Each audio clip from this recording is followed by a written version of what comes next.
Thank you, President. I'd like to start by thanking Deputy Special Coordinator Alek Barov, ASG Masuya, Ms. Ashing and Ms. Gritsevsky for your sobering and powerful briefings today, which underline one single truth. It is time for this terrible conflict to end. I'll make 3 points, President. First, the IPC's confirmation of famine in Gaza City marks the first officially recorded famine in modern history in the Middle East. It is entirely man-made and, as my Foreign Secretary has said, it is a moral outrage. Over 100 children in Gaza have died of malnutrition, while food is sitting at Gaza's borders. I have 2 clear messages for Israel. Immediately lift restrictions and allow food, medical supplies and fuel to reach those in desperate need in line with international humanitarian law. And allow the UN and international NGOs to carry out their life-saving work without obstruction. It is also vital that international humanitarian law is upheld. Israel's attack on Nasser Hospital this weekend, killing civilians, health workers and journalists, is appalling. We note the ongoing inquiry into this attack, and it is imperative that there are urgent and transparent investigations which hold those responsible to account in a meaningful way.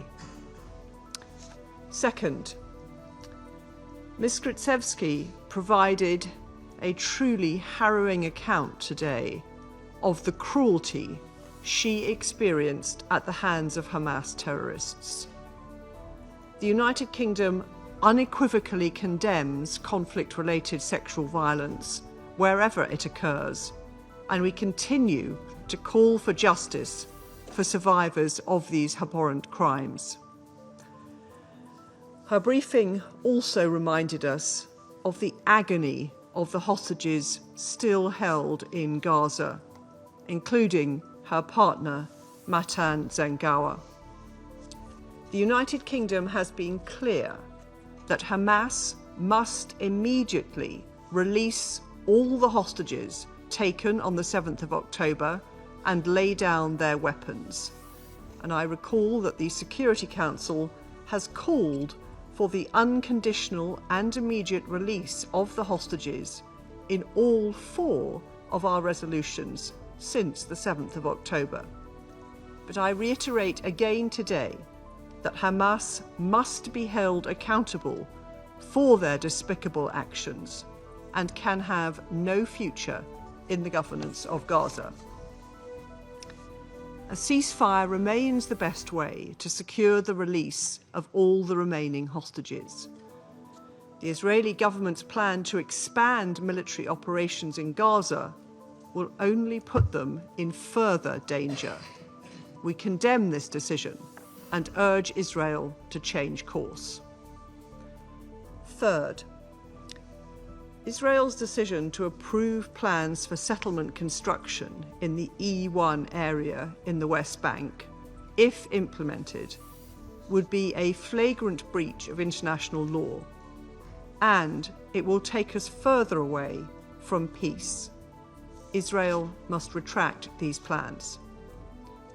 The two-state solution conference last month demonstrated the strength of international support for a brighter future for the region.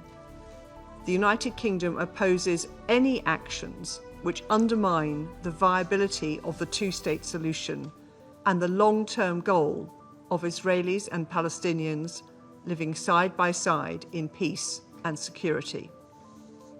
President, now is the moment for the parties to redouble their efforts to secure an immediate ceasefire.